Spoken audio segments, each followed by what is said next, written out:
வீடியோவில் நம்ம ஈஸியாக ஒரு சட்னி எப்படி செய்யலான்னு பார்க்கலாம்.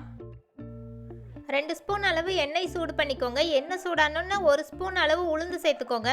அதே ஸ்பூனில் 1 ஸ்பூன் அளவு கொத்தமல்லி விதை சேர்த்துக்கோங்க. அடுத்து 1/2 ஸ்பூன் அளவு சீரகம் சேர்த்துக்கோங்க. லோ ஃப்ளேமில் வச்சு லைட் ப்ரௌன் கலரில் ஆகிற வரைக்கும் வறுத்து எடுத்துக்கோங்க.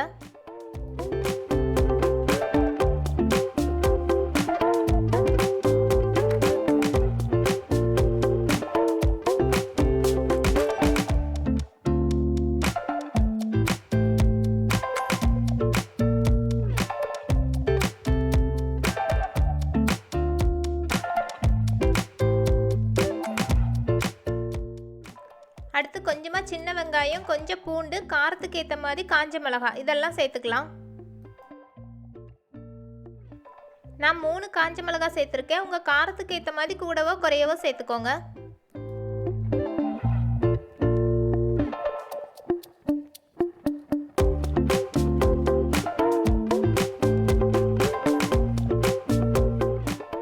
லோ ஃப்ளேமில் வச்சு அடிக்கடி கிளறி விட்டுக்கிட்டே இருக்கணும். பூண்டு, சின்ன வெங்காயம் எல்லாம் நல்லா வதங்கி வரட்டும்.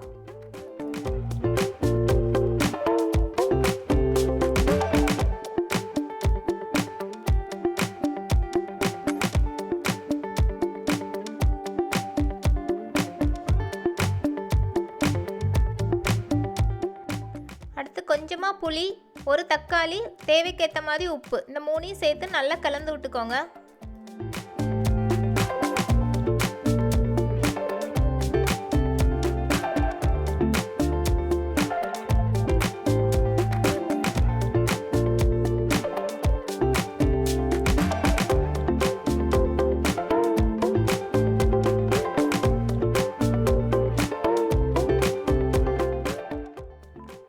இப்போ நம்ம சட்னிக்கு தேவையான இன்க்ரீடியன்ட்ஸ் எல்லாத்தையுமே சேர்த்துட்டோம். லோ ஃப்ளேமில் வச்சு அடிக்கடி கிளறி விட்டுக்கிட்டே இருங்க.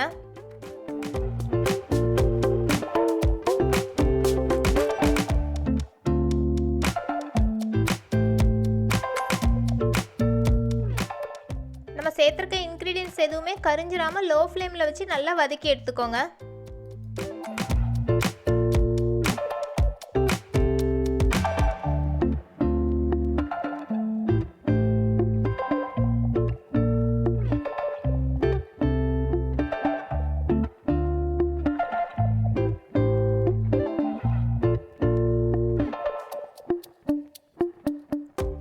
இப்போ எல்லா இன்க்ரீடியன்ட்ஸும் நல்லா வதங்கிடுச்சு. இந்த டைமில் நம்ம ஸ்டவ் ஆஃப் பண்ணிடலாம்.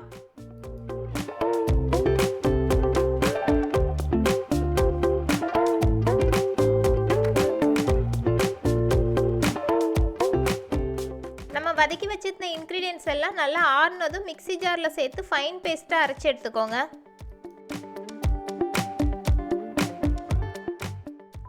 லாஸ்ட்டாக நம்ம சட்னியை தாளித்து எடுத்துக்க போகிறோம். அதுக்கு 1 ஸ்பூன் அளவு எண்ணெய் சூடு பண்ணி கடுகு, கருவேப்பிலை சேர்த்து நம்ம அரைச்சி வச்சிருந்த பேஸ்ட்டையும் சேர்த்துக்கலாம்.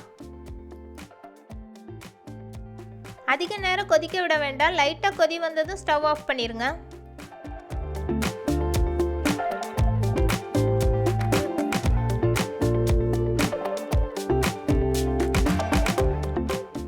இப்போ இட்லி, தோசைக்கு சூப்பரான மல்லி விதை சட்னி சூப்பராக ரெடி ஆயிடுச்சு. நீங்களும் இதே போல் சட்னி ட்ரை பண்ணி பாருங்கள். இந்த வீடியோ உங்களுக்கு பிடிச்சிருந்துன்னா லைக், ஷேர், சப்ஸ்கிரைப் பண்ணுங்கள்.